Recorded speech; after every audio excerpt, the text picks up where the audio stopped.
नमस्कार दोस्तों, वार्ता चैनल में मैं शालीमार जायसवाल आपका स्वागत करती हूँ। सिकंदराबाद के क्लासिक गार्डन में संस्कार फ्यूजन के द्वारा एक कार्यक्रम का आयोजन किया गया। संस्कार फ्यूजन ने भव्य कार्यक्रम का आयोजन कर एक सराहनीय काम किया है, जो देश, धर्म, राष्ट्र और संस्कृति के लिए काफी जरूरी है। इस कार्यक्रम की लोग काफी प्रशंसा कर रहे हैं और यह कार्यक्रम काफी सराहनीय है।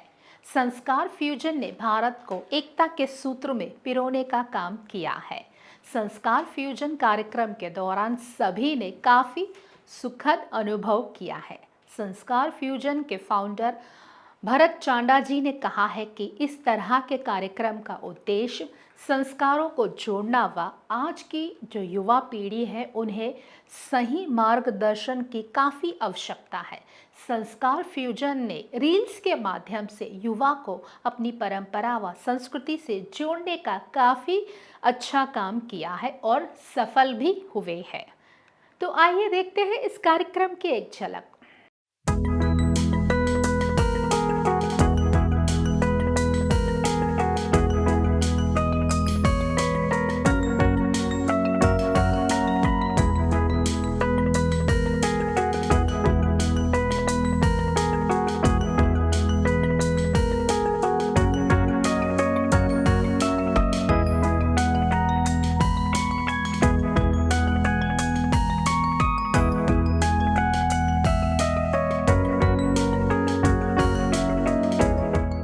गणपति की प्रतिमा को जब ध्यान से देखेंगे तो आपको बहुत सारे तथ्य समझ में आएंगे। जो हाथी का सिर है वो बुद्धि का प्रतीक है। हमको सिखा रहा है गणपति उत्सव जो बार बार इस देश में आता है कि हमको बुद्धिमान होना है, हमको बुद्धि से मेधावी होना है। कान बड़े बड़े हैं और कान कितने बड़े हैं आप देखिए। वो जो हम अब तो माताएं ऐसा काम नहीं करती, पहले गेहूं जब खरीद के लाती थी, अब तो आशीर्वाद आता खाओ नमो नारायण, काम खत्म, बाजार से खरीद के लाओ, अब सब सिस्टम बंद हो गया। पहले गेहूं को खरीदते थे, खरीद करके उसको साफ करते थे और जो साफ करते थे वो ऐसे ऐसे छान के करते थे, उसको कहते हैं सूप। यहाँ क्या कहते हैं मुझको मालूम नहीं, सूप ही कहते हैं। तो सूप से साफ करते हैं। गणपति के कान सूप जैसे है, सूप जैसे। भगवान गणेश के जो कान सूप जैसे हैं वो हमको ये बता रहे हैं कि जैसे सूप में छान छान करके कंकड़ को बाहर किया जाता है और साफ गेहूं को अलग करके इधर रख लिया जाता है, ऐसे ही जब हम समाज में निकलते हैं तो बहुत सी अच्छी बातें भी कान से आएंगी, बहुत सी खराब बातें भी आएंगी। सारी बातों को जीवन में ग्रहण नहीं करना है। जो खराब बातें हैं, जो असत्य बातें हैं, जो मिथ्या बातें हैं, जो झूठ बातें हैं, जो फरेबी बातें हैं, जो दिमाग को खराब कर देने वाली बातें हैं, जो stress, anxiety, stress, depression, hyper tension देने वाली बातें हैं, अवसाद और तनाव देने वाली बातें हैं, कान से उसको भीतर मत जाने दो, छान करके उसको बाहर कर दो, सत्य बातों का ग्रहण कर लो। ये गणपति के कान कान बड़े हैं, सिर बड़ा है, आंख छोटी छोटी है।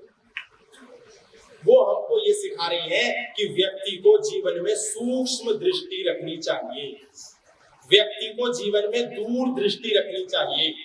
तो जो आंखें हैं, जब हम दूर दृष्टि, दूर देखना चाहते हैं तो दूरबीन जब कान पर आंख पर लगाते हैं तो आंखें ऐसे खींच लेते हैं, जितना छोटा करेंगे दूर का दिखेगा।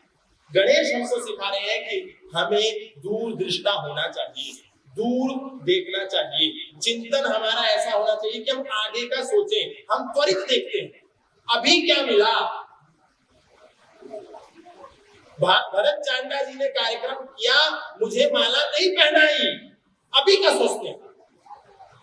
मुझे स्टेज पर नहीं बुलाया, मैं गया था और मेरे को सम्मान नहीं किया, अभी का देखते हैं। ये नहीं देखते कि ये जो भरत चांडा एंड कंपनी, ये पूरी जो टीम कार्यक्रम कर रही है, ये अभी के लिए नहीं कर रही है, आने वाले 10 साल बाद भी हम ऐसे कार्यक्रम खुले आसमानों के नीचे कर पाए।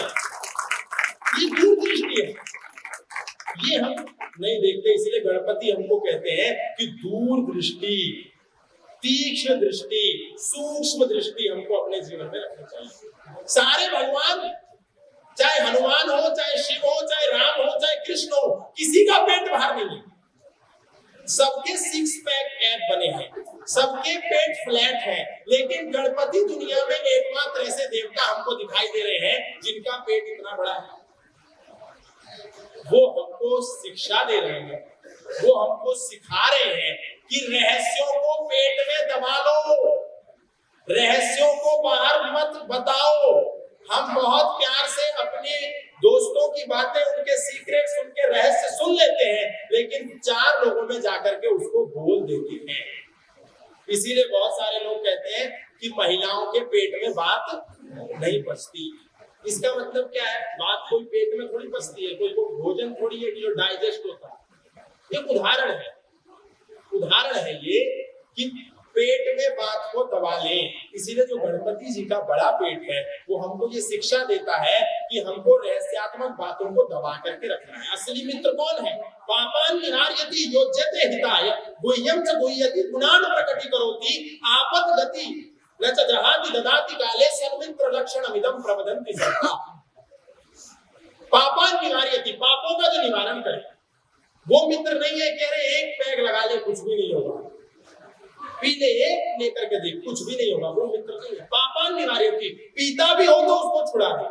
योज्यते हिताय, उसको सही दृष्टि सही दिशा में लगाए।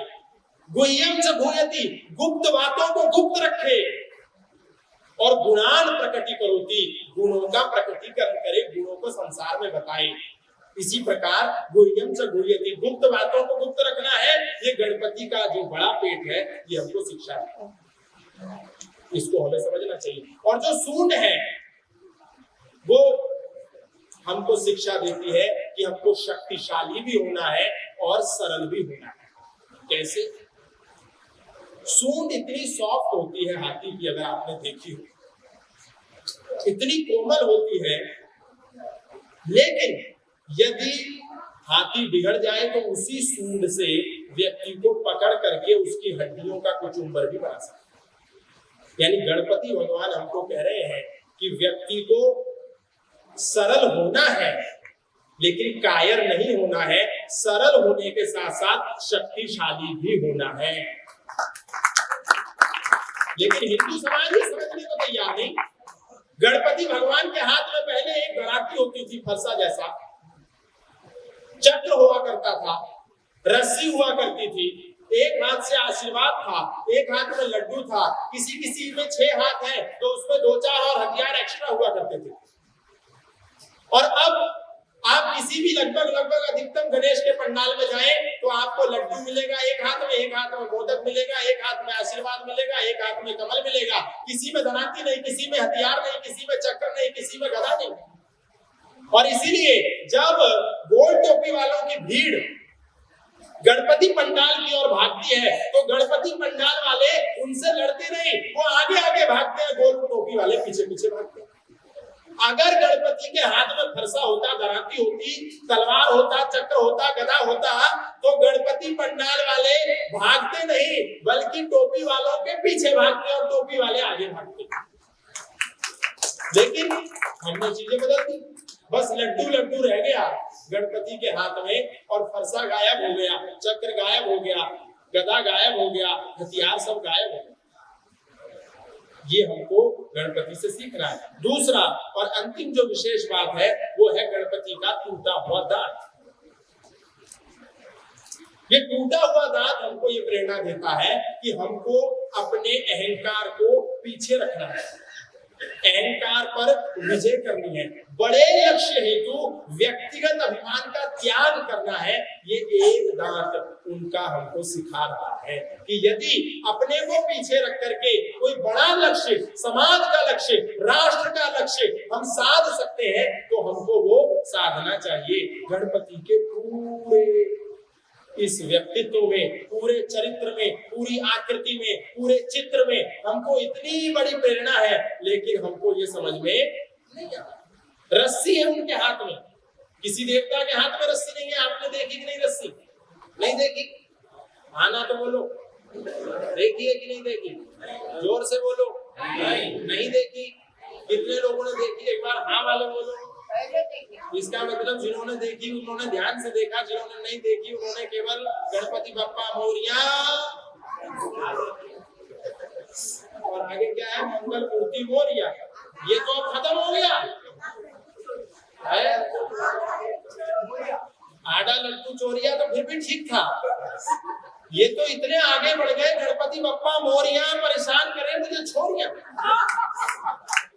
ये कितना बड़ी विडंबना समाज की है कि हिंदू समाज इसी गीत को अपने पंडाल में बजा रहा है, इसी गीत को पंडाल में बजा करके उस पर नाच रहा है, उस पर ताली बजा रहा है और खुश हो रहा है कि देखो हमने गणपति उत्सव कर लिया। ये दुनिया का सबसे बड़ा मूर्खता का काम है जो हम सब कर रहे हैं।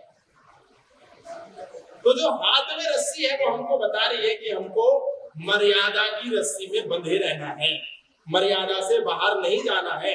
अनिरुद्धाचार्य जी ने दुनिया को मर्यादा में रखने के लिए बात कही। मुझे नहीं पता आप में से कितने लोगों ने सुना नहीं सुना, प्रेमानंद जी महाराज ने दुनिया को मर्यादित रखने के लिए, मर्यादा में रहने के लिए एक संदेश दिया और वो संदेश दुनिया के लिए इतना घातक हो गया, दुनिया इतनी नाराज हो गई, इतनी परेशान हो गई कि अनिरुद्धाचार्य और प्रेमानंद जी महाराज को मारने तक की धमकी देने लगे। जो बात गणपति कह रहे हैं कि समाज को मर्यादा में रहना चाहिए, उसी बात को अनिरुद्धाचार्य ने कहा था कि समाज को मर्यादा में रहना चाहिए और किसी वर्ग विशेष के लिए, किसी लिंग विशेष के लिए, महिला विशेष के लिए नहीं कहा, सर्व समाज के लिए कहा, पुरुषों के लिए भी कहा और महिलाओं के लिए भी कहा। लेकिन समाज इतना भयाक्रांत हो गया कि देखो अनिरुद्धाचार्य ने कितने गंदे शब्द प्रयोग किए। समाज को यदि सही शब्द नहीं समझ में आते तो कई बार कठोर शब्द प्रयोग करने पड़ते हैं। डायबिटीज के मरीज को गुलाब जामुन से ठीक नहीं किया जा सकता, शुगर के पेशेंट को जब तक कड़वा नीम और करेला नहीं पिलाएंगे तब तक उसको शुगर और डायबिटीज ठीक होने वाली नहीं है। इसलिए प्रेमानंद जी को, अनिरुद्धाचार्य जी को कठोर शब्दों का, साध्वी ऋतंबरा दीदी माँ को कठोर शब्दों का प्रयोग करना पड़ा। लेकिन समाज देखिए कितना पागल हो गया कि उनको गालियां देने लगा और 10 दिन नेशनल टेलीविजन पर यही मुद्दा बना रहा कि अनिरुद्धाचार्य ने, प्रेमानंद ने गलत बात बोली। उन्होंने जो कहा समय और परिस्थिति के बिल्कुल अनुकूल कहा, बिल्कुल सही कहा, बिल्कुल समाज का सत्य कहा। अगर संत समाज का सत्य नहीं कहेगा तो फिर उसे संत रहने का कोई अधिकार नहीं है। वो कोई राजनेता नहीं है जो किसी को खुश करने के लिए झूठ बोले, वो कोई पॉलिटिकल आदमी नहीं है कि वोट बैंक की राजनीति के लिए, वोट लेने के लिए कि मैं ऐसा कह दूंगा तो महिलाएं मुझे वोट नहीं देंगी, मैं ऐसा कह दूंगा तो पुरुष मुझे वोट नहीं देंगे, मैं ऐसा कह दूंगा तो युवा मुझे वोट नहीं देंगे। उनको किसी का वोट नहीं लेना। इसीलिए प्रेमानंद जी ने और अनिरुद्धाचार्य ने जो बोला डंके की चोट पे बोला, सही बोला, सत्य बोला, 100% सच बोला। और समाज के प्रगतिशील लोगों को, समाज के चरित्रवान लोगों को, समाज के चरित्र के चरम पर बैठे हुए लोगों को उनका साथ देना चाहिए, क्योंकि जो चरित्रहीन है वो अनिरुद्धाचार्य के साथ नहीं है और वो कभी नहीं होंगे। और अनिरुद्धाचार्य को चरित्रहीन लोगों की कोई आवश्यकता भी नहीं है। संतों को चरित्रहीनों की फौज नहीं चाहिए, 10 लोग चाहिए पर चरित्रवान चाहिए। और हिंदू समाज की सबसे बड़ी विशेषता है हिंदू समाज का चरित्र। हम चरित्रवान हैं, यही हमारी विशेषता है। इसलिए गणेश की ये जो मर्यादाएं हैं, गणपति के ये जो सब सिद्धांत हैं, ये हमको समझने चाहिए। अब कोई विचार करे, चिंतन करे कि गणेश जी इतने भारी हैं, गणेश जी इतने बलशाली हैं, गणेश जी का वजन इतना सारा है और गणेश का जो वाहन है वो जरा सा है, वो है चूहा। गणेश अगर चूहे पर बैठ जाए तो चूहे की चटनी बन जाए। सत्यता तो यही है, प्रैक्टिकल बात तो यही है। ये बहुत हाइपोथेटिकल बात होगी कि हम कहें कि गणेश चूहे पर बैठ करके विचरण करते होंगे, ये बहुत झूठी बात है। लेकिन ये बात है हमको समझाने के लिए, गणपति हमको ये संदेश दे रहे हैं कि हमको हमारी इंद्रियां जो है, हमारा जो ये सेंसेस है, ये चूहे की तरह दौड़ने वाली है, चूहे की तरह विचरण करने वाली है। जैसे चूहा चंचल होता है, कभी इधर घुसेगा, कभी उधर घुसेगा, कभी बिल में घुसेगा, कभी कपड़े काट देगा, कभी खाना खराब कर देगा, कभी डिब्बे में घुस जाएगा। ऐसे ही व्यक्ति का मन चंचल होता है। व्यक्ति का मन इतना चंचल होता है कि आज हम 5 मिनट पद्मासन लगा करके कमर गर्दन सीधी करके नहीं बैठ सकते। आज हमारे अंदर चंचलता इतनी ज्यादा, आज हम इतने ज्यादा चंचल हैं कि हमारा मन केंद्रित नहीं हो सकता, क्योंकि हम 30-30 सेकंड की रील देखने के आदी हो गए हैं। 30 सेकंड में हमारा विचार बदलता है, और जो व्यक्ति सुबह से लेकर शाम तक 30-30 सेकंड की 300 रील देखता हो, क्या वो मन को एकाग्र कर सकता है? क्योंकि 300 बार उसका मन बदला है, 300 बार नया विषय है, 300 बार विषय अलग है। इसकी गंभीरता को हम नहीं समझ रहे। ये आने वाले समय में हमारे कंसंट्रेशन को इतना खराब कर देगा कि व्यक्ति कंसंट्रेट नहीं कर सकता किसी विषय पर 5 मिनट, क्योंकि हर 30 सेकंड में सब्जेक्ट चेंज, हर 30 सेकंड में सब्जेक्ट चेंज। अभी अमेरिका के बारे में बता रहे थे, अभी कोरोना के बारे में बताने लगे, फिर उसके बाद हिंदू मैथमेटिक्स के बारे में बताने लगे, फिर उसके बाद कॉमेडी की वीडियो आ गई, फिर उसके बाद पॉलिटिक्स आ गई, फिर उसके बाद धर्म आ गया, फिर कुछ आ गया। कंसंट्रेट कहां से होगा? इसीलिए गणपति कह रहे हैं कि चूहे रूपी अपनी इंद्रियों पर शासन करना है, उस पर आरूढ़ होना है, उस पर बैठ जाना है।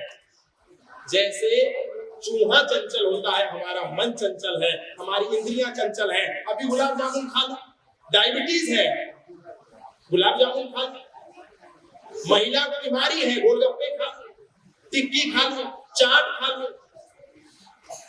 ब्रेन में ट्यूमर है, लेकिन ये कर लूं, वो कर लूं, ऐसा कर लूं, वैसा कर लूं, अभी इधर चला जाऊंगा। तो ये क्या है? चंचल मन है। चूहा चंचलता का प्रतीक है।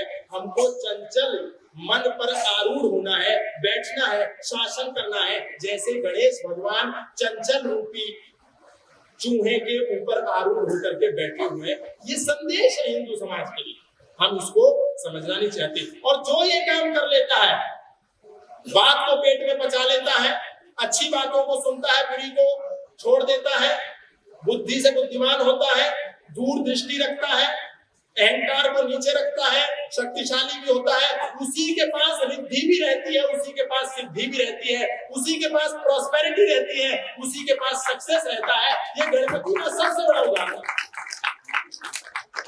जिसके पास सुनने की क्षमता, जो बोलता ज्यादा है सुनता कम है। गणेश कह रहे हैं सुनना ज्यादा है, बोलना कम है।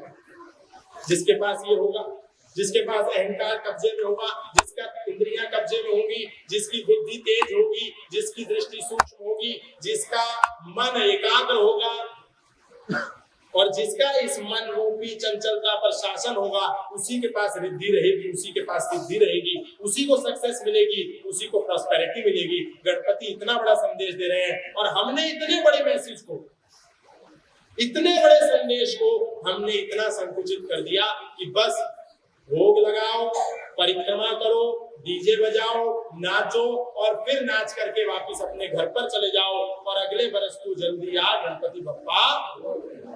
यहाँ पर शुरू होकर के यहाँ खत्म हो जाता है। इस हैदराबाद में 1 लाख से ज्यादा गणपति पंडाल लगते हैं।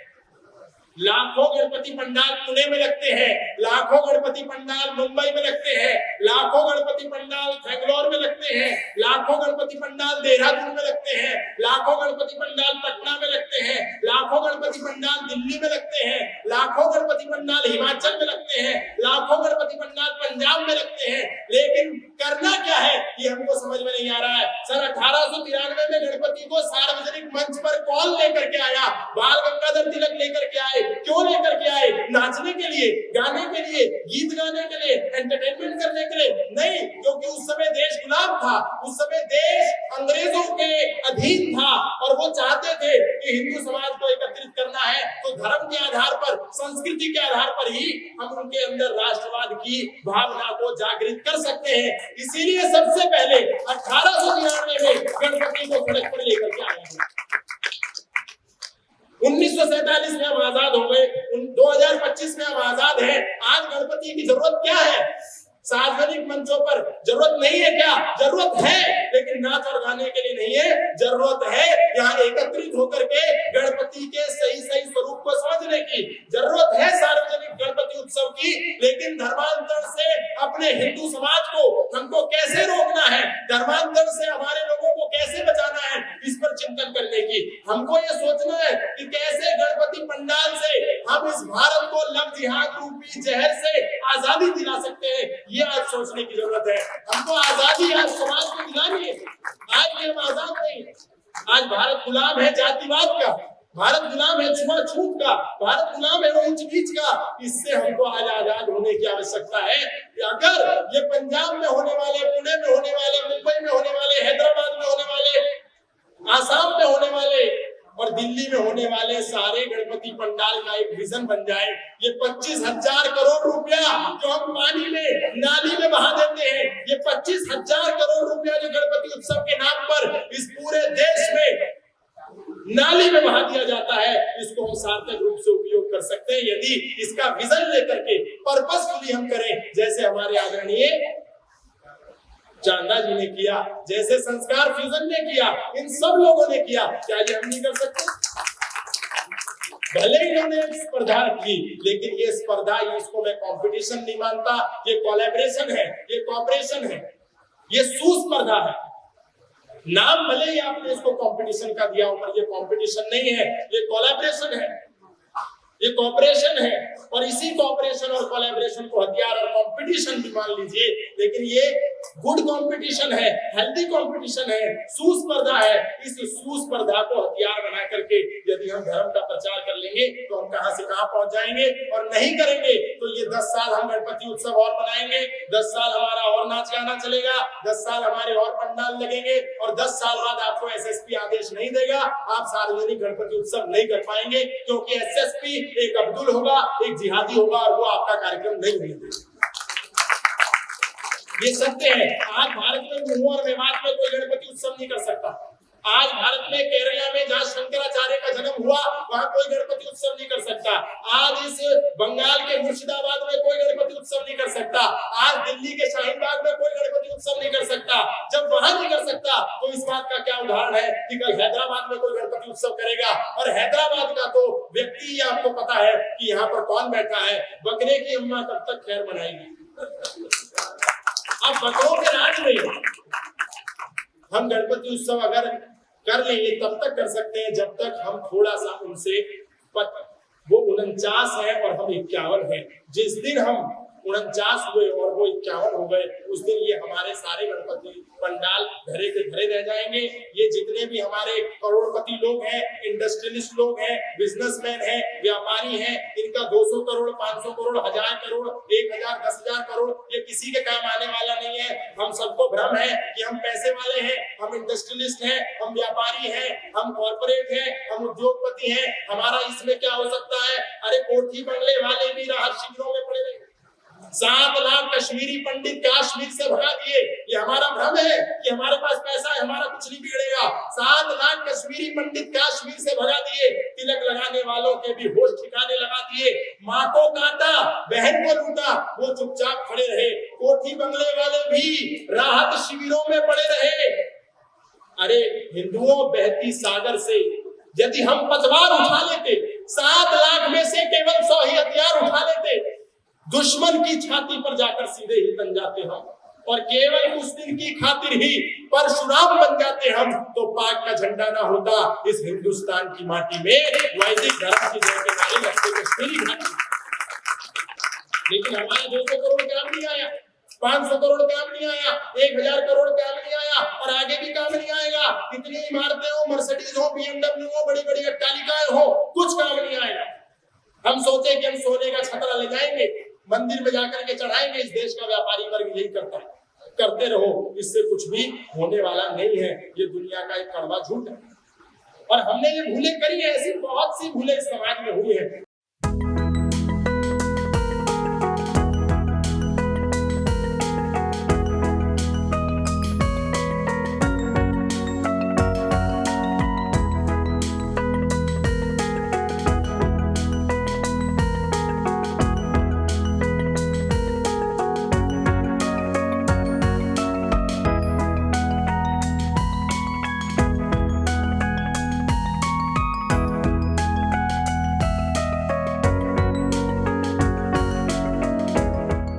देखिए, मेरा नाम शांतनु गुप्ता है, मैं उत्तर प्रदेश से आता हूँ, और जो सुनता नहीं उसको ये कहता हूँ कि मैं शांतनु गुप्ता हूँ, योगी आदित्यनाथ के उत्तर प्रदेश से आया।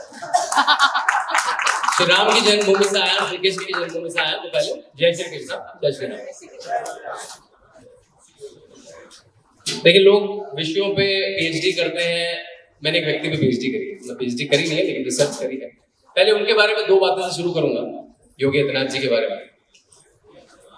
गौतम भाई, मैं अपनी किताब के लिए एक बार यूएस के ट्रिप पे गया, वहाँ हार्वर्ड में गया। हार्वर्ड एक बड़ी यूनिवर्सिटी है, वहां पे गया। तो हार्वर्ड में एक किसी ने मुझसे प्रश्न पूछा कि भाई योगी आदित्यनाथ तो सन्यासी, उनको पहाड़ों में जाके तपस्या करनी चाहिए, उनको जप करना चाहिए, वो कहाँ राजनीति का आनंद ले रहे हैं। He used the word why he is enjoying the fruits of politics. Exactly ये कहा। मैंने कहा देखिए, हार्वर्ड में आपको पॉलिसी पढ़ाते हैं, पॉलिटिक्स पढ़ाते हैं, इलेक्शन कैंपेन पढ़ाते हैं, लेकिन आपको निस्वार्थ होना सिखाते हैं क्या, कि कोई नेता निस्वार्थ कैसे बने? तो उसने कहा ये कैसा सवाल हुआ, ऐसा कैसे सिखाया जाता है? अगर किसी ने कुछ गड़बड़ करेगा तो लॉ एंड ऑर्डर है, जस्टिस है। नहीं, हमारे यहाँ तो सिखाया जाता है, हमारे यहाँ योग की परंपरा है, हमारे यहाँ संन्यास की परंपरा है। देखिए, मैं कोई वर्कशॉप में तो निस्वार्थ सिखा नहीं सकता आपको। गौतम भाई आपको 1 घंटे में तो निस्वार्थ रहना सिखा नहीं सकते, तो आप क्या कैसे सिखाते हैं? हमारे यहाँ तो संघ की परिपाटी, आरएसएस की परिपाटी, हमारे यहाँ तो योगी होनी की परिपाटी है, इसलिए उससे क्या? मैंने कहा मैं बताता हूँ। योगी आदित्यनाथ गौतम जी जो पहली बार चीफ मिनिस्टर बने, उनके पास फाइल आई, पहली फाइल आई कि आपके लिए कौन सी कार खरीदी जाए, पहली फाइल। तो उन्होंने कहा भाई पिछली कार होगी, पिछला सीएम थे, अगले शायद उनकी कार होगी, उसको तो इस्तेमाल कर लेंगे। नहीं, उनके अधिकारी ने कहा सर परिपाटी है, ट्रेंड है, नया सीएम नहीं कहा।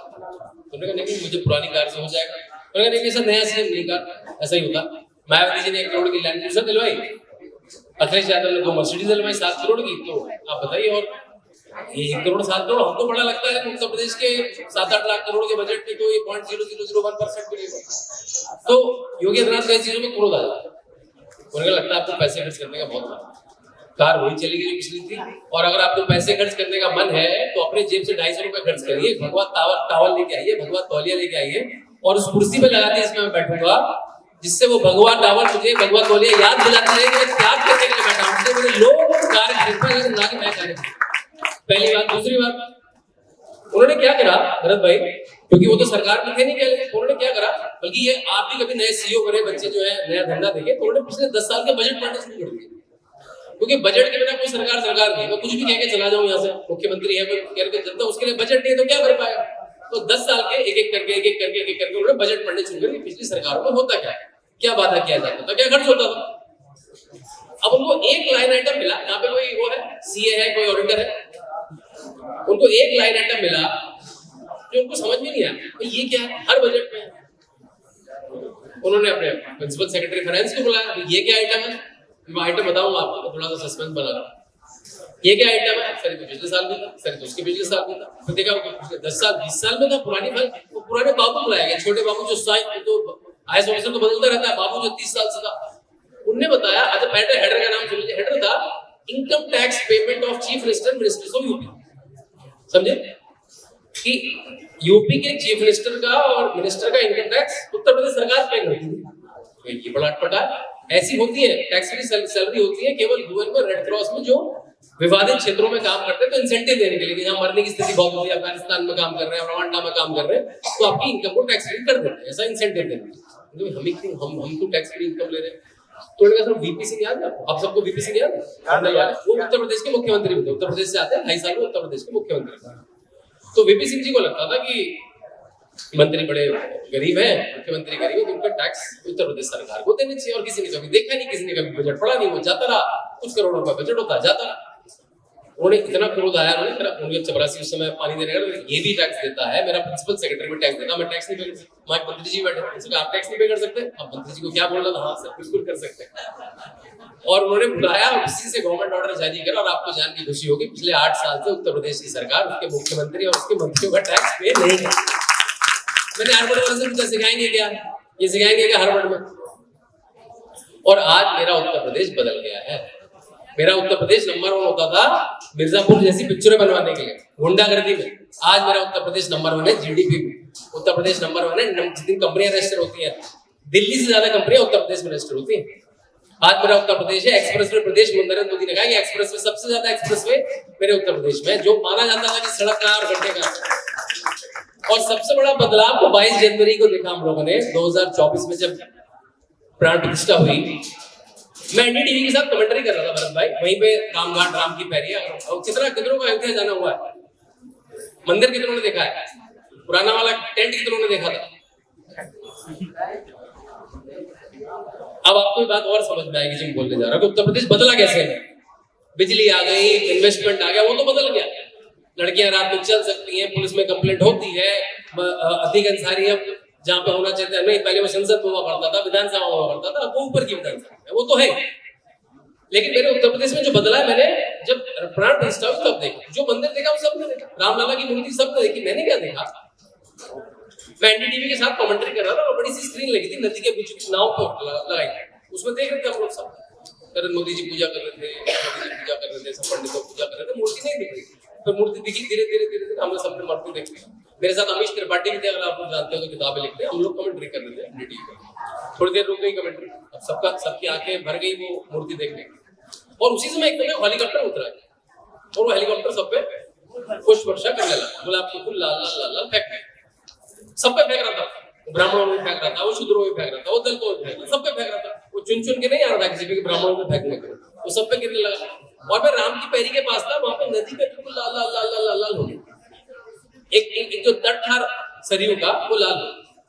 एकदम से मेरे दिमाग में जक्सटेंशन आया, ये सरयू पहली बार लाल नहीं हुई, सरयू एक बार पहले भी लाल हुई, तब राम भक्तों के खून से लाल हुई थी, जब मुलायम सिंह यादव ने गोलियां चलाई थी, आज राम भक्तों पे फेंके गए फूलों से लाल हुई। ऐसे ही उत्तर प्रदेश बदल। अभी गौतम जी ने बहुत सी बात कही कि हम लोग बदल क्यों, हम लोग अपने सारे फेस्टिवल को एंटरटेनमेंट क्यों बनाते हैं, उसको डीजे क्यों बनाते हैं। मैं भरत भाई 2 साल पहले ऑक्सफोर्ड गया, 4 महीने की फेलोशिप थी, तो मैं ऑक्सफोर्ड गया। अब मैं देखा वो जब नरेंद्र मोदी तिलक लगाते कहते हैं तो हिंदू प्राइम मिनिस्टर, मैंने कहा देखते ये कैसे करते हैं, इनके देश इनके प्राइम मिनिस्टर क्या होता है। उस समय तो वैसे ऋषि सुनक थे जब मैं गया था, तो क्लास थी सेकुलरिज्म की, वहां पे क्लास सुबह क्लास होती थी, शाम को हमें मिलने ले जाते थे, फेलोशिप थी, हमें प्राइम मिनिस्टर से मिलाने, एमपी से मिलाने, वहां की क्या क्या संसद है, कैसे मेयर बनता है, तो सेकुलरिज्म की क्लास चल रही थी। जिस कमरे में क्लास चल रही थी, जिस कॉलेज में क्लास चल रही थी, उसका नाम था Saint Cross College, Saint Cross के बहुत बड़े सेंट हुआ करते थे, और जिस कमरे में क्लास चल रही थी उसका नाम था सेंट क्रॉस रूम, और वहां पर जीसस की मूर्ति टंगी, और सेकुलर में क्लास चल रही थी, हमें धर्मनिरपेक्ष होना चाहिए।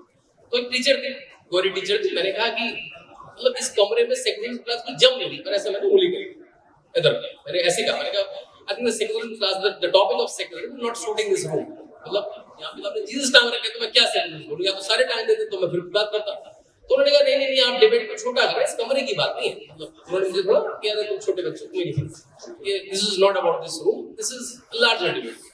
मैंने कहा मैं कल 4 दिन पहले ऑक्सफोर्ड में आया, तो मैं जब आया तो मुझे तो ऑफिशियल चर्च ऑक्सफोर्ड भी दिखा, ऑफिशियल ऑक्सफोर्ड यूनिवर्सिटी का ऑफिशियल चर्च है। तो उन्होंने कहा ये ऑक्सफोर्ड की बात नहीं है, मतलब वो हर तर्क को मेरे काटती रहती है, ये ऑक्सफोर्ड की बात नहीं है, बड़ी डिफरेंट। मैंने कहा मैं वेबसाइट में देख रहा था, मेरे कॉलेज की कब मेरी क्लास है, तो मैंने देखा यहाँ पे 32 कॉलेज, जैसे डीयू में 72 कॉलेज, तो 32 कॉलेज है, हर कॉलेज का अपना चैपल है, चैपल मतलब छोटा, उसका एक चैपलिन है, मतलब उसका पुजारी है, सबका क्वायर ग्रुप है, और ये उसकी एकेडमिक वेबसाइट पे लिखा है। मैं जब फिजिक्स की क्लास देखने जाता हूँ तो मुझे ये भी दिखता है कि मास कब, तो वो सब बोला ये तो जानकारी लेके आया। मैंने कहा मैं 3 दिन पहले पार्लियामेंट गया था, मतलब आप ही लोग ले गए थे, तो पार्लियामेंट में पता लगा उनका भी अपर हाउस लोअर हाउस होता है, जैसे हमारा राज्यसभा लोकसभा, तो उनके अपर हाउस को बोलते हैं हाउस ऑफ लॉर्ड्स। और हाउस ऑफ लॉर्ड्स में जब अगली बात बोलूंगा आप लोग सुन के चकित रह जाएंगे, आपको नहीं पता, उसमें 22 पोजीशन, उसमें 22 पद, मतलब 22 मेंबर ऑफ पार्लियामेंट रिजर्व है house of church of England के लिए। मतलब चर्च ऑफ इंग्लैंड जिस 22 पादरियों के नाम लिख देगा वो एमपी बन जाएंगे। अब कल सोचो ये कहते हैं नरेंद्र मोदी कहते हैं कि जो 12 बड़े अखाड़े हैं गौतम भाई, उसमें से 2-2 संत चुन दो और वो बैठ जाएंगे संसद में। देखिए क्या आफत बन जाएगी, आफत नहीं मतलब क्या तो कांड हो जाएगा। और वो जो हमें सिखा रहे हैं, कौन सिखा रहा है? ऑक्सफोर्ड सिखा रहा है, हार्वर्ड सिखा रहा है, कैम्ब्रिज सिखा रहा है। वो कह रहा है 22 पोजीशंस रिजर्व है, सालों से रिजर्व है, 100 सालों से रिजर्व है, हमें पता ही नहीं। तो जब मैंने बोला हाँ वो तो बहुत पुराना परिपाटी चल रही है, पुरानी परी तो खत्म करो ना। फिर एक कास्ट की बात आई कि आपको तो बड़ा कास्ट सिस्टम है, गौतम भाई ने बहुत अच्छा बोला। एक दिन क्लास में आए, क्या नाम था, फिलिप गेट्स, प्रोफेसर का नाम था फिलिप गेट्स। तो उन्होंने कहा नहीं I am not from the family of Bill Gates, ऐसा मजाक में बोला कि मैं बिल गेट्स का बेटा नहीं। और फिर अगले 15 मिनट उन्होंने बताया कि गेट्स फैमिली कौन सी होती है, अलाना फैमिली कौन सी होती है, कौन ब्लड, किसका blood, high blood, low blood. फिर मुझे पार्लियामेंट में एक और बात पता लगी, 22 पोजीशन तो चर्च ऑफ इंग्लैंड के लिए रिजर्व है, 93 पोजीशन हाई ब्लड के लिए रिजर्व है। उनका हाई ब्लड क्या होता है? अगड़ा पिछड़ा और क्या है वहां पे चल रहा है, आप करेंगे तो पर्ची आपके नाम की पड़ेगी, चल सब पा रहा है वहां पे। फिर हम गए एक दिन फॉरेन मिनिस्ट्री में कहा कि don't see our relationship with the lens of colonialism, मतलब कि आपने अपने राज किया था उस लेंस से मत देखो हमारी फॉरेन मिनिस्ट्री, हम अब ठीक हो, हम पुराने वाले नहीं रहे।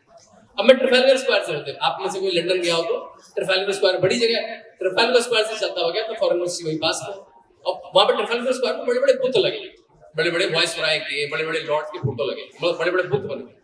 अब उसमें क्या लिखा है, ऐसे करके तलवार ले खड़ा है, ही वन पंजाब फॉर अस, इसने हमारे लिए पंजाब जीता था, इसने हमारे बांग्लादेश मतलब जो भी काम रहे होंगे जीता था।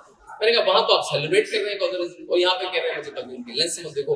मतलब जो दो चश्मे थे वहां पे वो इतने ज्यादा ब्लटेंट थे, वो मैं कह रहा तू मुझे सिखा रही हो सेक्युलरिज्म।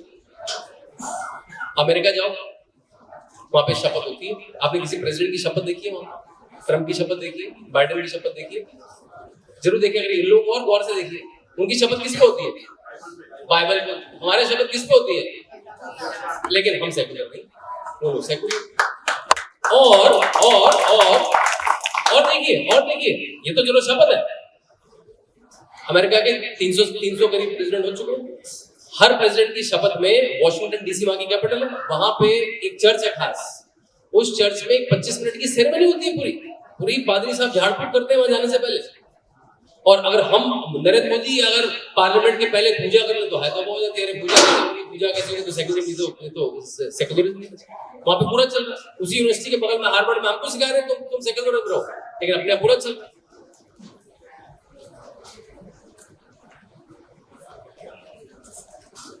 अब जब मैंने देखा कि मैंने ऑक्सफोर्ड में जब ये चर्चाएं करी तो मेरे ऊपर डिसिप्लिन कमेटी बैठ गई, और वो भी किसी और, उसमें हुआ क्या, उन्होंने एक और क्लास लगाई अथॉरिटेरियनिज्म की, अथॉरिटेरियन लीडर कौन सा, मतलब हिटलर टाइप लीडर कौन सा, और उसमें फोटो बनाई जीपिंग की, यर्दगोन की, नरेंद्र मोदी की, और एक और पुतिन की, है ना, ये चार उनके हेड बॉयज।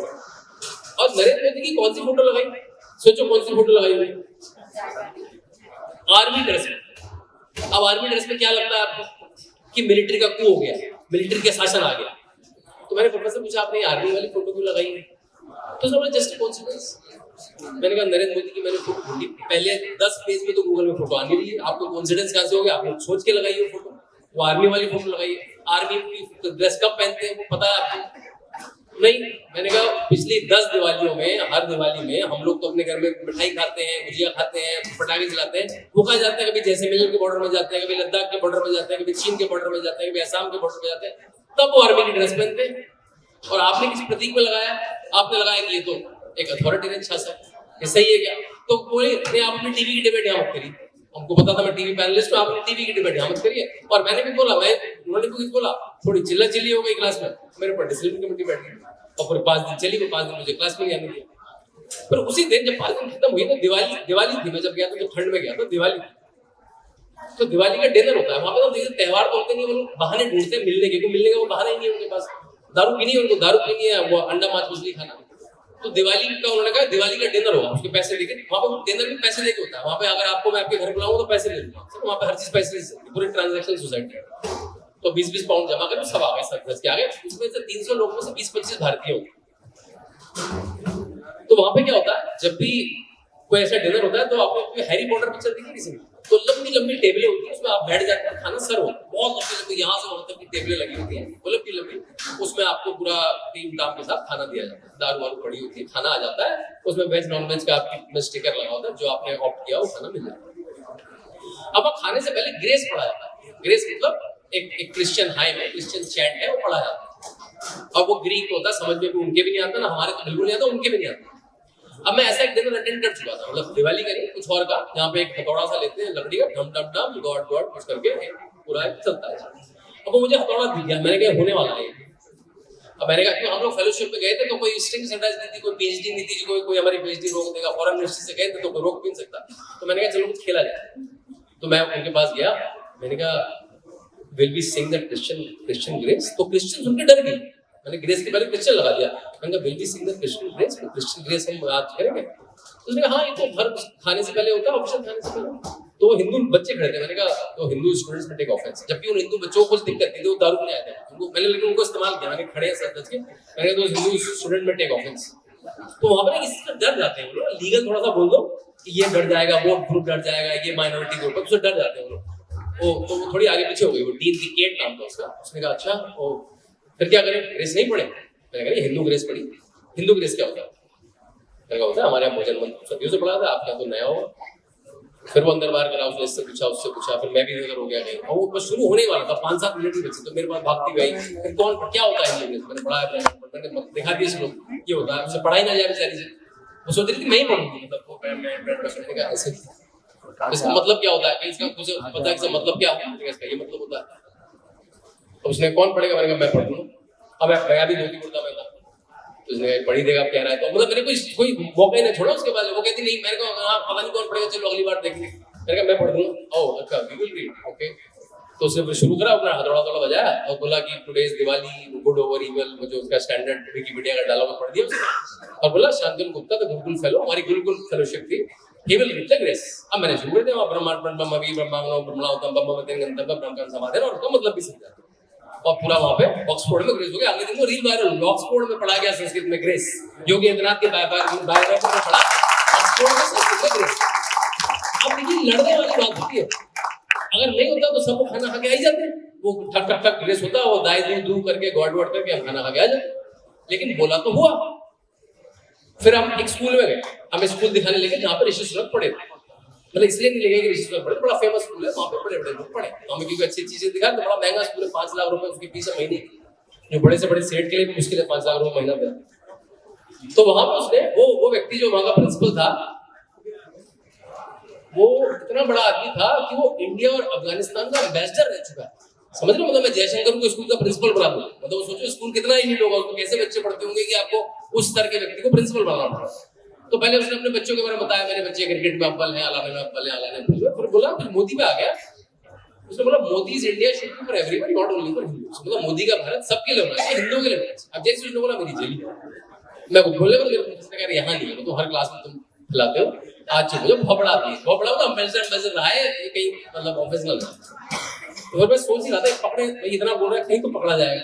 उसने फिर बोला अपने बच्चों की तारीफ कर रहा है, बच्चे तो स्टूडेंट थे, माय स्टूडेंट्स हैव क्रिकेट अलाना फलाना, यस्टरडे मतलब क्वायर कॉम्पिटिशन। अरे मैंने कहा यहाँ कॉम्पिटिशन, क्वायर कॉम्पिटिशन, क्वायर क्या होता है, क्रिश्चियन जो गाने होते हैं उनको क्वायर कहा, रिलीजियस सॉन्ग हमारे उनको भजन कहते हैं। तो मैंने थोड़ा drama choir, oh it's a Christian school, no जैसे उनको ऐसा बोलना, no no no we have all, मैंने कहा चर्च भी देखा बड़ा सा आपके स्कूल के अंदर, no no we have places of worship all faiths. मैंने ढूंढे वो टेंपल, मैंने कहा ऋषि सुनक यहाँ पढ़े थे, वो कहाँ जाते होंगे बेचारे। No no there is a room, मैंने कहा रूम में नहीं पूजा करते, हमें तो शोर शराबा मूर्ति माला वाला खुशबू चाहिए, ऐसे हम कमरों में जाके नहीं करते, उसमें योगा के लिए कमरे अलग है। तो वो ऐसा मंदिर है आपके पास क्या? नो नो, फिर वो actually we are planning in the city, तो वहां पकड़ा गया भाई क्वायर कंपटीशन करा रहा है, और मैंने कहा भजन कंपटीशन भी होता है क्या, और जो भी इस्लाम का कंपटीशन, तो गाने गाना ही मना है क्या, उसका कंपटीशन होता है। तो फंस गया। फिर बाद में आके मुझसे बोला sir no your point is valid, we will start. तो मैंने देखा कि अगर आप जब तक बात नहीं करेंगे, जब तक आप चैलेंज नहीं करेंगे, जब तक उसकी चीज को रोकेंगे, वो तो चलाता रहेगा, वो नरेंद्र मोदी को टीके को हिंदू हिंदू बोलता रहेगा, अपने आप लॉकेट पहन के खुशी से घूमता रहेगा, अपने आप 22 रिलेशन देगा प्रीस्ट को, 99 रिलेशन देगा हाई ब्लड को, और आपसे कहेंगे तुम तो जातिवादी हो, तुम तो जातिवादी। तो आपको उसको वहीं पढ़ना। अब आते हैं आखिरी आप लोगों से, बहुत सारे लोग यहाँ पे पेरेंट लग रहे हैं, मैं भी पेरेंट हूँ, मेरे 2 बच्चे हैं, मेरे सास ससुर भी मुझे दिखे वो भी आ गए, मैं हैदराबादी दामाद हूँ, मेरी पत्नी तेलुगु है, मुझे तेलुगु बोलनी आती है, तो अगर आपको मुझे गाली देनी है तो तेलुगु में ना दे, किसी और भाषा में मुझे समझ में आ जाएगी। मुझे लोग तेलुगु अल्लुडू बोलते हैं। तो मेरे बच्चे हैं, 6 साल की बेटी है नक्षत्रा, और 12 साल का मेरा बेटा है अभिराम, और वो लोग स्कूल नहीं जाते हैं, देयर होम स्कूल, वास्तव स्कूल नहीं गए कभी, वो घर पे पढ़ते। और उनके पढ़ने के कारण ही मैंने गौतम भाई रामायण पढ़नी सीखी। कैसे पढ़नी सीखी? चिन्मय मिशन जाते हैं संडे वो इनका स्कूल, आपको पता चिन्मय मिशन के सेंटर है, वहाँ पे धर्म की बातें बताते हैं, पूरी ग्रेजुएशन होती है, कभी 1 साल रामायण 1 साल महाभारत।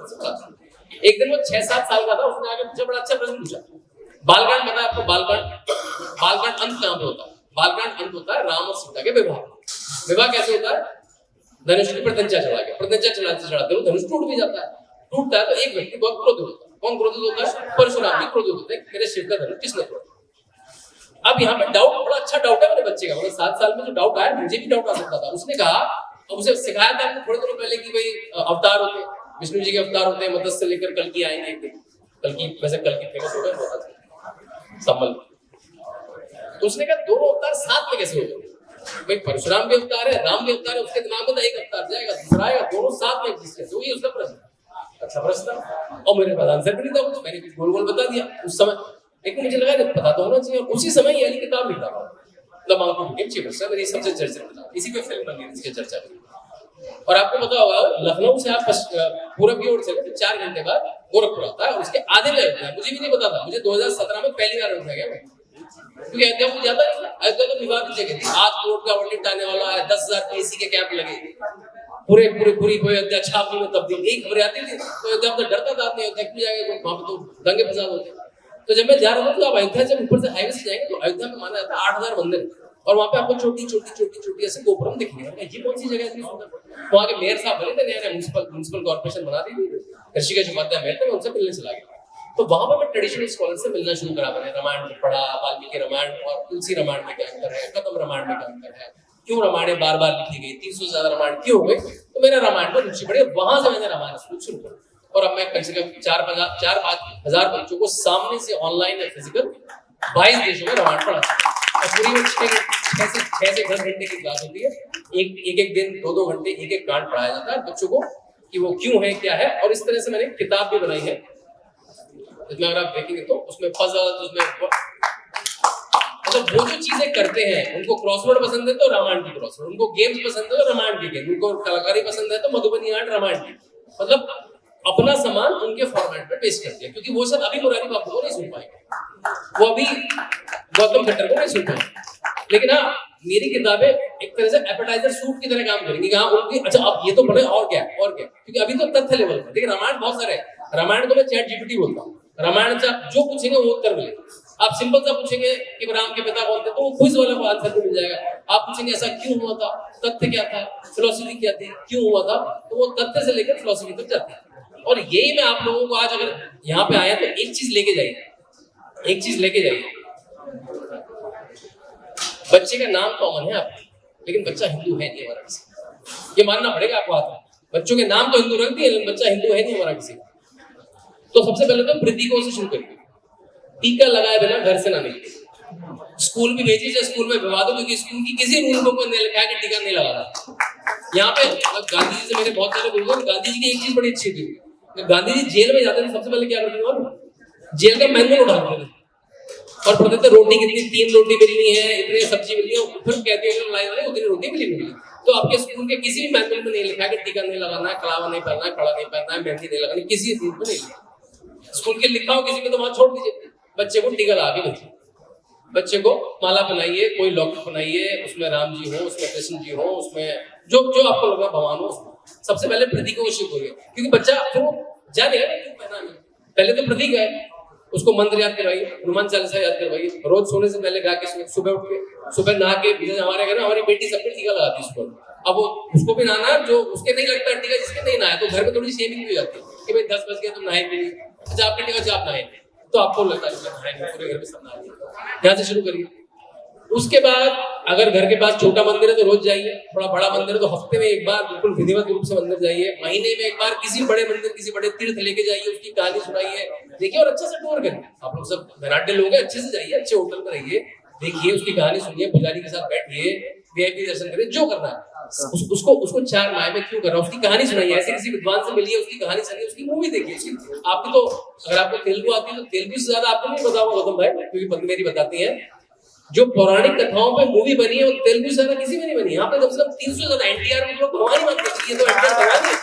मैं तो कह रहा हूँ सारी पिक्चरों को हिंदी में डब करना चाहिए। आपको पता है हिंदी में भगवान की पिक्चर की एक दो ही है तो है, एक जय संतोषी माता है और एक अद्गज ऋषि आदि पुरुष बनाई, मतलब मुगले आजम तो बन गई, लेकिन जिस महाराष्ट्र में, जिस मुंबई में एयरपोर्ट का नाम छत्रपति शिवाजी, आज भी हिंदी में छत्रपति शिवाजी की कोई पिक्चर नहीं है। अब बन रही है तो पिक्चर, मतलब नरेंद्र मोदी को आना पड़ा पिक्चरें बनाने के लिए।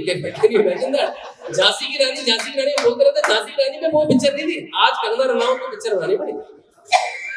हाँ तो क्या क्या नियम हुए हमारे? टीका लगाएगा बच्चा, माला घंटी पहनेगा, मंदिर में जाएगा, तीर्थ स्थान में जाएगा।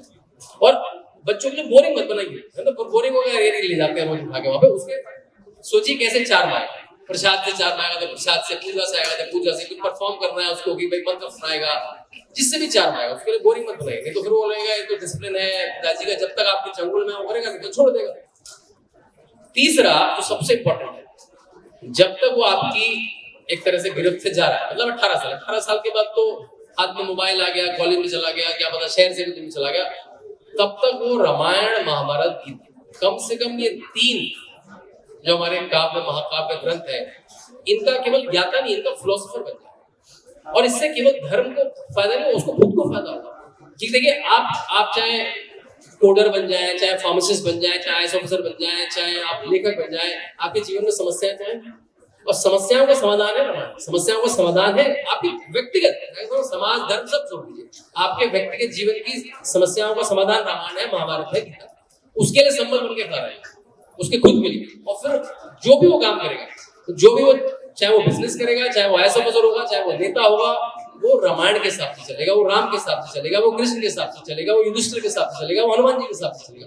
तो ये 3 चीजें तो जब तक वो 18 साल का हो, ऐसी किताबों से शुरू करिए और फिलोसफिकल किताबों तक लेके जाइए। 7-8 साल में ऐसी किताबें पकड़ा दीजिए हाथ में, उससे उसको 4 मान लगे। अच्छा देखो मैंने महाभारत की स्पेलिंग सही लिख दी, मुझे एक क्विज आती है, तो उसे आगे फिर उसको कथाएं सुनाइए, फिर उसको और फिलोसफी देखिए, फिर विवादों में जाइए, विवादों के आंसर हो कि जैसे उन्होंने कहा कि भाई हमें तो विवादों के आंसर नहीं पता, मैं बस आखिरी में 5 मिनट में खाना खाने चलते हैं हम लोग, भाई खा भी। मैं इजिप्ट गया था भाई, इजिप्ट आपको पता है कि जो इस्लाम की सीट है ना, वो सऊदी अरेबिया नहीं, वो इजिप्ट है। कायरो यूनिवर्सिटी में तय होता है कि अब इसमें कुरान में कुछ बदला जाएगा, अरबी में कुछ बदला जाएगा, वहां पे लिटरल सीट है, जो एकेडमिक सीट है वो कायरो में।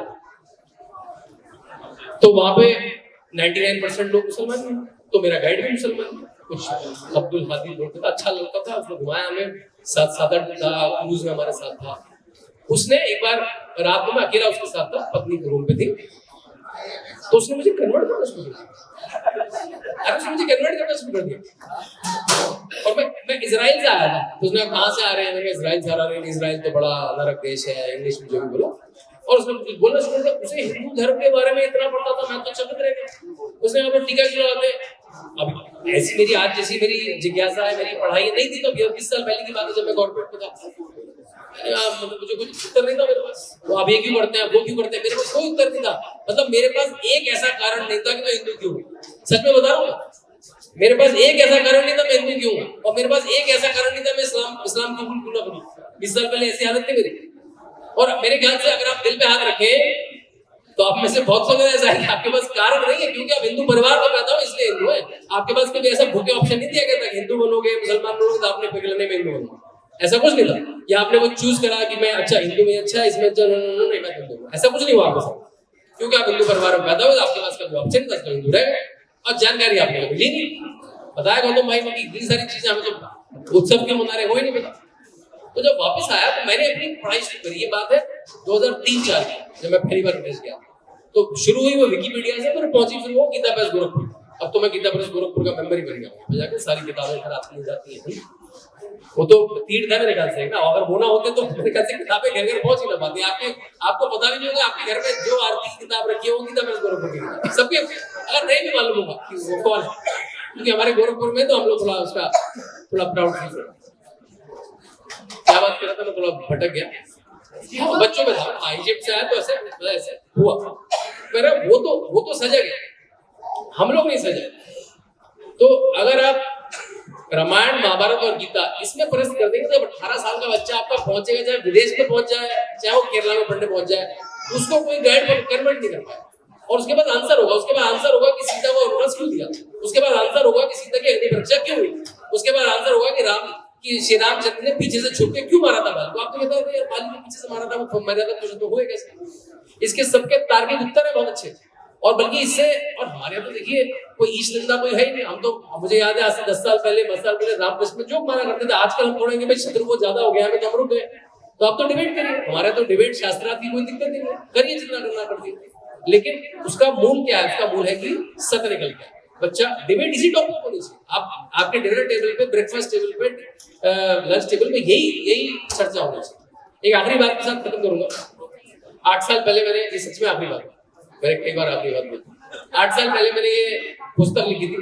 ये करीब 133 पन्नों की पुस्तक है और कोई 10-15 इंच की लंबाई है। इस पुस्तक ने मेरा तो जीवन परिवर्तित कर दिया।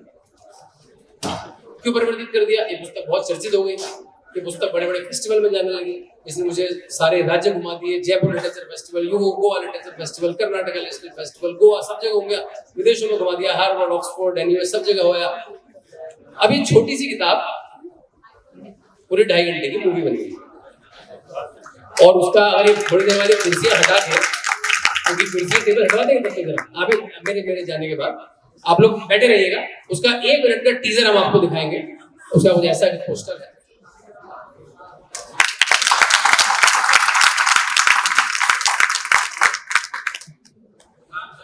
अभी किसी बात में आपने पता कि मंदिरों को मिट्टी में मिला दिया, मुसलमानों ने मंदिरों को मिट्टी में मिला दिया। अब योगी आदित्यनाथ आज हैं जो मार के माफिया को मिट्टी में मिला रहे हैं। तो मैंने कहा ऐसे नायक को बड़े पर्दे में आना चाहिए, बड़े लीडर को बड़े पर्दे पे देखा जाना चाहिए। टीवी पे तो बहुत देख लिया, न्यूज तो बहुत सुन ली, बड़ा लीडर जब तक बड़े पर्दे पे नहीं आएगा तो जानकारी नहीं मिलेगी। देखिए, हमने माफिया को नायक बनते देखा है, साइंटिस्ट को नायक बनते देखा है, बिजनेसमैन को नायक बनते देखा है, सन्यासी जो एक नेता बन गया उसको नायक बने बड़े पर्दे पे लाने की कोशिश करी। तो एक आग्रह है, भरत भाई ने उसको पहले ही आहुति डाल दी है कि जब वो मूवी आएगी 19 सितंबर को आएगी। अभी दीदी से भी बात हुई, लोगों से बात हुई, आप लोगों से एक आग्रह है, पहले तो भर के जाएं, लेकिन उससे कुछ नहीं होगा। आप सबको जिसके पास भी आर्थिक क्षमता है, एक हॉल बुक करें। हॉल बुक करना मेरे ख्याल से 40-50 हजार रुपए का काम है। एक हॉल बुक करें और अपने लोग लेके आए। जैसे दीदी वुमेन एंटरप्रेन्योर्स के साथ काम करें, केवल मलाया जाए, उसको एक फेस्टिवल बना दे। क्योंकि हमने कभी सेलिब्रेट नहीं करा, हमने केवल बॉलीवुड के नेताओं को गाली दी है, उनको केवल करप्ट बोला है ना। लेकिन आज हमारे पास एक नेता ऐसा है जिसको सच में आप सम्मानित कर सकते हैं, जो सच में अपने आप में त्योहार है, वो नेता ही अपने आप में त्योहार है। तो उसकी जो मूवी बनाने का अपने पिछले 2 साल में ट्राई करा, और हमारी मूवी भी सेंसर में फंस गई, और हमें कोर्ट केस में जाके, हमें मुंबई कोर्ट केस में, एक बड़ी अच्छी बात है, 29 कट दिए थे सेंसर ने। कितने? 29। और ये शायद तीसरी मूवी है भारत की जिसे कोर्ट ने देखा। कोर्ट ने पूरी 2.5 घंटे की मूवी देखी, 2 वुमेन जज थी, उन्होंने कहा मूवी इतनी सुंदर बनी है। कभी कोर्ट मूवी पे कमेंट्री नहीं करता, लीगल कमेंट्री करता, केवल इतनी सुंदर बनी है, इसको तो जन तक पहुंचना चाहिए, और 29 के 29 कट खारिज कर दिए। तो जैसे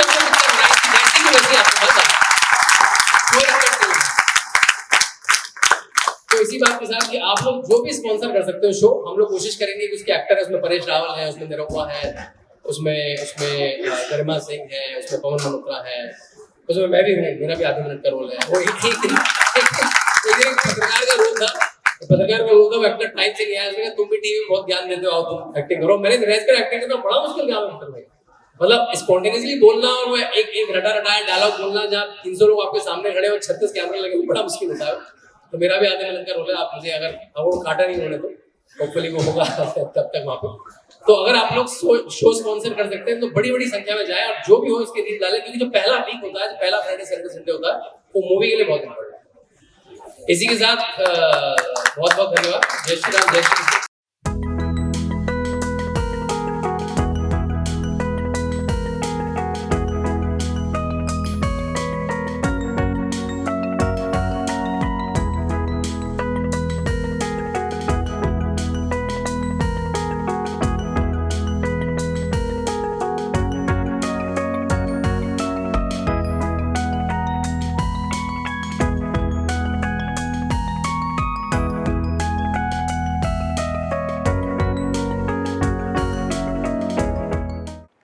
इसी तरह के कार्यक्रम हम आपके सामने लाते रहेंगे। तब तक के लिए देखते रहिए वार्ता चैनल। नमस्कार।